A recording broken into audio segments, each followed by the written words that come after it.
Sarah Booth, welcome to the show. Hello.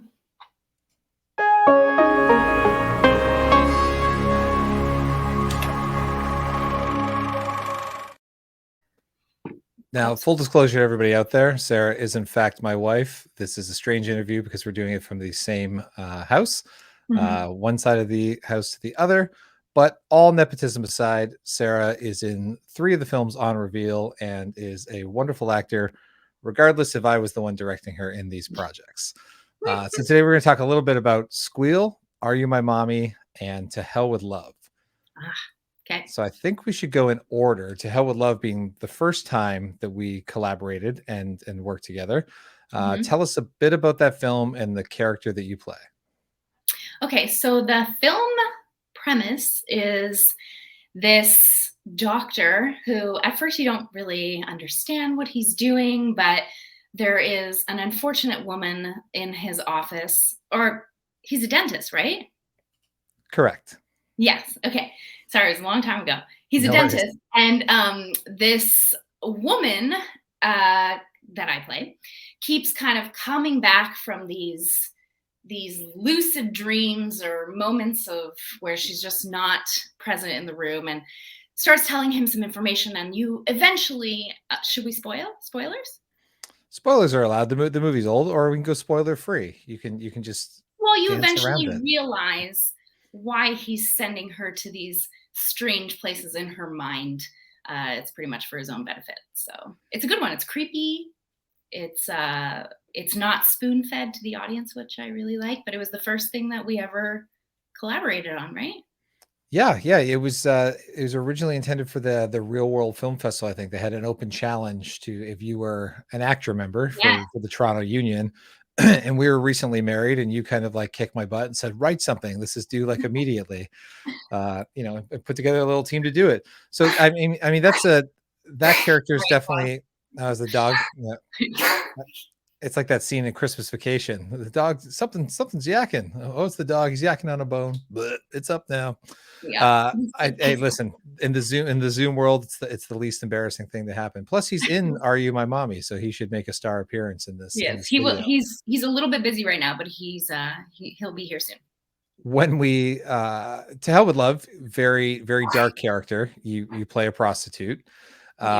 This is not uncommon for you. You either you are attracted to the dark roles, or casting directors are attracted to putting you into the dark roles.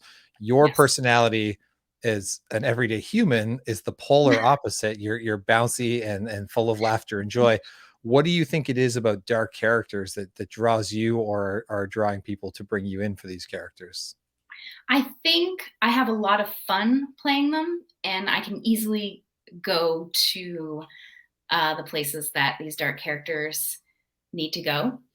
I really enjoy it. So I don't know if that somehow comes through in the performance, even though you're not supposed to really enjoy watching someone, go through a hard time. I think it's just kind of easy for me to go there most of the time. What was the hardest thing in To Hell with Love was shooting? Because I remember a particular snowstorm that delayed us by about 4 or 5 hours from starting. Yeah, we had an amazing actor, one of my friends from Montreal, Sean Bechu, and he came from Montreal on a train, picked him up in Toronto, and then there was this random whiteout snowstorm that kind of delayed our shoot. I don't know how many hours, like 4 or 5 hours. Several. Yeah, and we were supposed to shoot overnight, so we went all night because we were delayed. And I think the obstacles that we came across actually helped us in a way. Maybe in the moment we weren't thinking that, but definitely in the edit we were like, no, because of all these obstacles, the film turned out even better than we could have anticipated. Now, Are You My Mommy is a film that you helped produce and have a small role in. We've interviewed Paula Hickson on here previously about the film, but in that particular film, it's a very strange meta film. It's an actress fighting her way into the set and into the plot of an action movie to justify the treatment or the mistreatment of older women in the film industry and ageism in the film industry.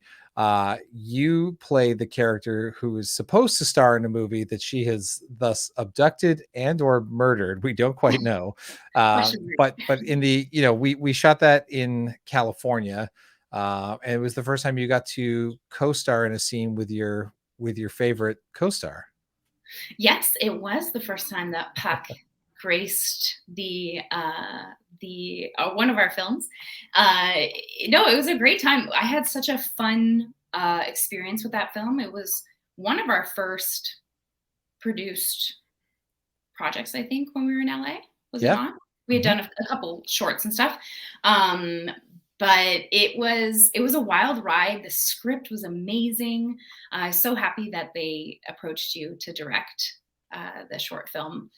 The production value was just great, and I had a really good time producing, getting to know Neil and Paula even more, getting to know Seth, our cinematographer, even more. Seth did that movie, yeah. right? Yeah. And Puck was great.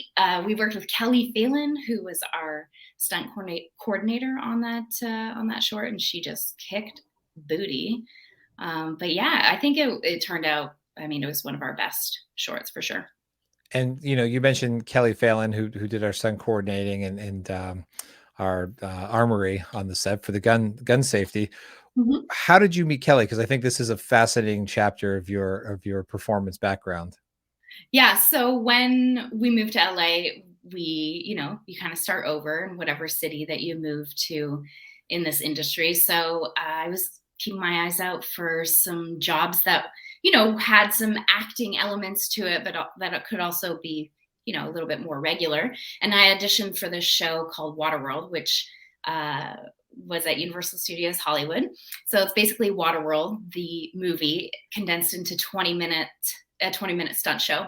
And Kelly was one of the Helens. So we were about 6 Helens, and all the Helens were amazing, lifelong friends. But that's how me and Kelly met, was basically, driving through fire and saving the world, They say the best friendships are forged in fire. So There you yeah, go. and we'll introduce Squeal now. So Squeal is essentially a rape, sexual assault, revenge, slightly like dark fantasy movie. I would call it, because it's definitely over the top. It's not meant to be taken as vigilante justice is a good way to go about things. But explain the setup of Squeal and your character within that. Yeah, so Squeal is basically about women who take justice into their own hands. And, 2 wrongs don't make a right, but when you play a character, you got to find the reasons why this makes sense. And they basically take matters into their own hands and torture a repeat offender who will never, go in front of a judge in their eyes. So it's revenge. It's gruesome. It's smart. It was a great short, and I just love Eve for being so vulnerable and letting us torture him for hours. Eve playing the main character in it. Yeah, the film is it's definitely pushes the boundaries of sort of gore and comfort while watching the film, and in the ways that you exact revenge. I'm not going to spoil much, but I'm just going to say that pig ejaculates is a method of torment, which I had not ever thought of. Not that I think a lot about torturing people, but when I read the script, I thought, oh, this is my headspace. This goes well after you and I collaborated on the feature Scare House together, and that had a certain darkness and very mean streak to the revenge plot. But at the same time, was the pig semen in the script, or was that like it was always in the script. Yeah, Sandy and Peter had thought that sick little thing up. So I think that's important to talk about. Just because I know the history of these projects, being involved in them, and knowing your career well, being married to you. How did this project come about? Because I think it's a very interesting group of people that were brought together to make Squeal. Yeah. So when we moved to LA, we just hustle, and I joined this collaborative which is a bunch of actors that get together many times a week and do workshops with casting directors, producers, directors, writers, just people who want to meet people and keep that muscle working all the time. So I met the team through that group called The Collaborative. And yeah, just kind of Sandy and, oh my gosh, Peter, hold it. Peter. Sorry, Peter. Not enough Sandy and coffee. Peter had the idea, and they're both part of the collaborative. So they kind of reached out. You know, we have 100 actors to choose from. So it was just kind of the perfect storm to create something on our own. When you take on a character and you read the script, most scripts, if they're well written, have some sort of theme in it. I think, you know, the revenge theme, it's not about the revenge, it's about justice and the desire for wanting justice, even if the Mhm. court systems fail or the legal system fails. Are You My Mommy is a message of ageism in film and trying to combat stereotypes and the way that films are cast. To Hell with Love is a man's desperate attempt to undo his guilt. How do you apply where your character is coming from against the theme of any script? Like how much thought do you put into that in advance of walking into a project? That's a great question, Gavin. Um, I mean, I definitely think, you know, when I receive a script, I read it. I, you know, the themes do come up to you. But if I know what character I'm playing in the script, which sometimes is obvious, sometimes isn't, sometimes you're just reading something to read it. If I know what character I am reading for, I definitely find they're super objective in the script, and then kind of, you know, create kind of a spider web with the theme, um, justifying what they're doing, really believing in what they're doing. Because if you don't, you know, if you don't believe in what your character's doing, even though they're doing, might be doing terrible things, you're not going to sell it, in my eyes, for me personally. So I think, yeah, if I don't know what character I'm playing, then, you know, I'm much more looking at the themes of the script. I guess how each character kind of applies to those themes, but yeah, I guess it's just I don't really know how to answer that question exactly. I guess it just kind of like all snowballs together, you know, and you kind of talk with the director and see how best you can portray, you know, those subjects, those themes, those beats, moments. Sounds like a perfectly solid answer. Uh, any advice? You know, you're an actor who's now you started your career in Canada, worked in the Yeah, Canadian film scenes, mostly Toronto, Montreal, yeah. moved to LA. I think LA is a big allure for many actors that don't live there. For Mhm. many Canadians, we all grew up looking at the Hollywood sign, thinking that's the allure. Number one piece of advice for anybody thinking about moving to Los Angeles to pursue their dreams as an actor. Ooh, that's a tough one. But number one advice is, I mean, I think the best thing we did when we moved to LA was meet, meet people, meet people, meet people. Because when you first move there, depending on, you know, the credits that you're bringing with you, but I feel like I had a pretty good, you know, resume when I moved there. You really have to start over with the casting directors. There are hundreds of casting directors. So the way you're going to get into those rooms, or meet producers, or just book random roles that could skyrocket you, is by meeting people. And people want to work with people that they like and that they enjoy. So I think that's the first, like the number one thing I would tell people is, you know, connections and eventually good rep. I think that that's half of it too. A lot of people, they feel, oh, I moved to the city, I went to theater school, whatever the thing is, that there's a safety net feeling of, oh, I've done the work and now everything will come to me. I'm in LA, so I'll find work. And it's like, it never, what, you know, my experience, your experience, one of the things I've always admired about you outside of everything else is the hustle ability and the recognizing and understanding on how to navigate the business. And you're right that networking is number one, because like dating, like anything else in life, you're going to go through, you know, meeting tens or dozens or hundreds of people in your life before you choose the people that you want to work with, or before you build relationships with people where working together is even possible. And I can't, that's why film festivals have value. That's why, all of these things, it's not just about showing your project there, just showing up.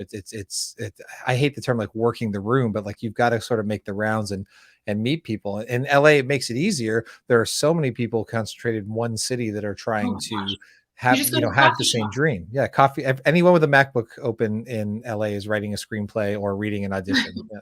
But I think it's important to say too, is like networking's great, but there's a lot of useless networking that happens in LA where it's like you go to a party and you just like shake hands and it's kind of like a who's here. Maybe there's a celebrity here and that's why everyone's there. But I think like going to a city and having a couple projects that you can shoot or that you've already just shot, and then going to those film festivals and like those kinds of networking events where not not saying that you're necessarily in a room with people at your own level, but you're in a room with people that are actively making their own things, not just people waiting for someone to come along and scoop them up and give them a career.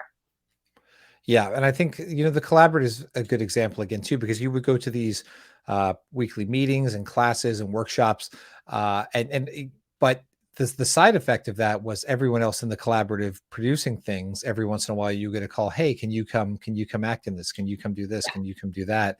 And that's how networking works. I think a lot of people think, "Well, I met the person once, that therefore they're gonna No, hire me now," I had and to and meet. and I've done it. Yeah. Yeah, no, I like kept an Excel sheet and we would meet with hundreds of casting directors and I would meet with them sometimes it was like the seventh time I read for them. And these Mhm. classes are 3 to 4 hours each. It's not like you just pop in, read and leave. You're investing hours and hours and it's only after the seventh or eighth time you read for them they call you in for like one line, and you're like, yes. But it's a lot of it's a full-time job, you know? Now, what was your start in acting? How did you become a professional actor? I went to professional acting school. I didn't know acting was like a real thing that you could do. I came from a really small town, so when I always loved being on stage and competing, like horseback riding, figure skating, that kind of stuff. So when I was in my last couple of years of high school, I was like, what do I want to do? What's going to make me happy? And then we did a play in high school. We did Fame, and you kind of go through like the next, what is the class in high school, like career class, and did some research, found out that we had one of the best theater schools in Canada in Montreal. Not, I didn't go to National Theatre School, but I went to the Dome, which is the third best theater school in Canada, apparently.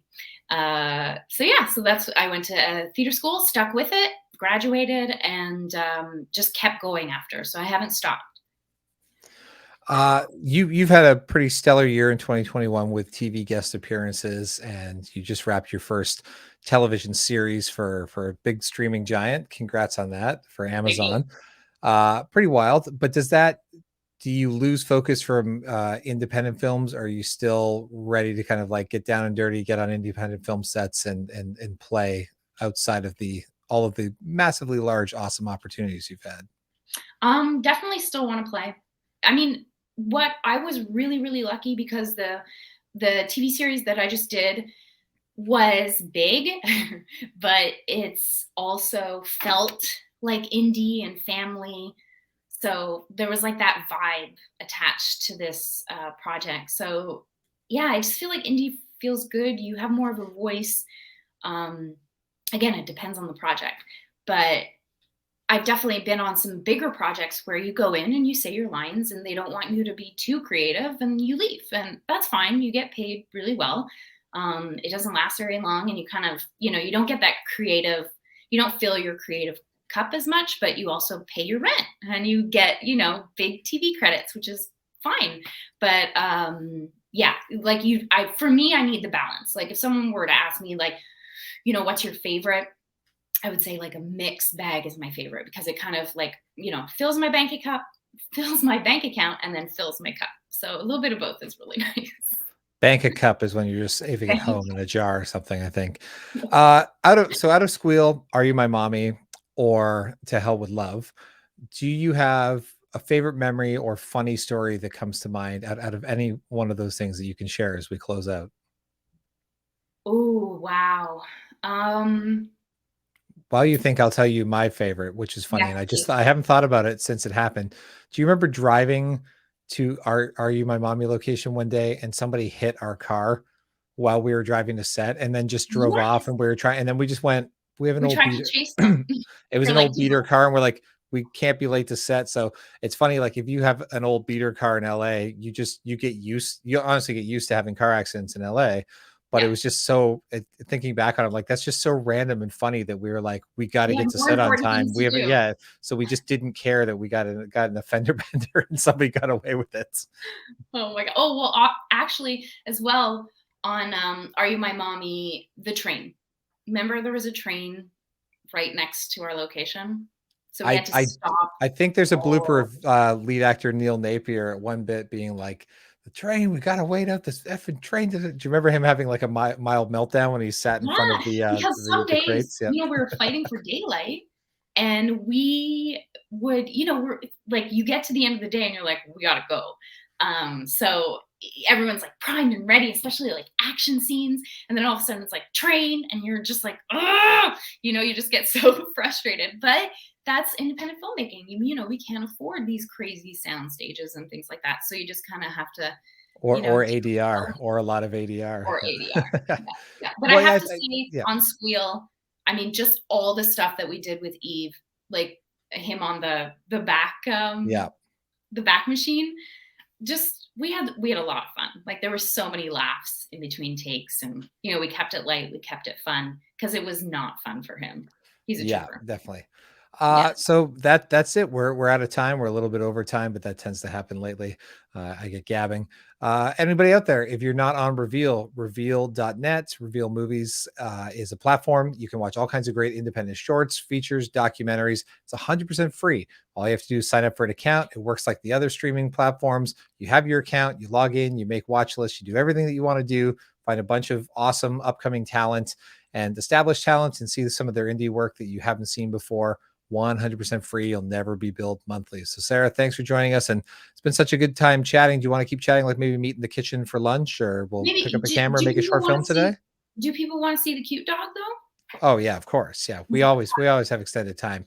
Puck is our dog, at Little Pucker on Instagram, and he is often sat there with his tongue hanging out. And he is in Are You My Mommy? That was his acting debut for me. I know he'd been in a web series previously, and he's Yes, in an upcoming music video and some other stuff. So he's busy. it's He's a busy two with for one today. We try to keep it to one person at a time when we interview on the show, but we'll make an exception for a pint-sized puppy. All right, Sarah, thanks very much for joining us. Thank you.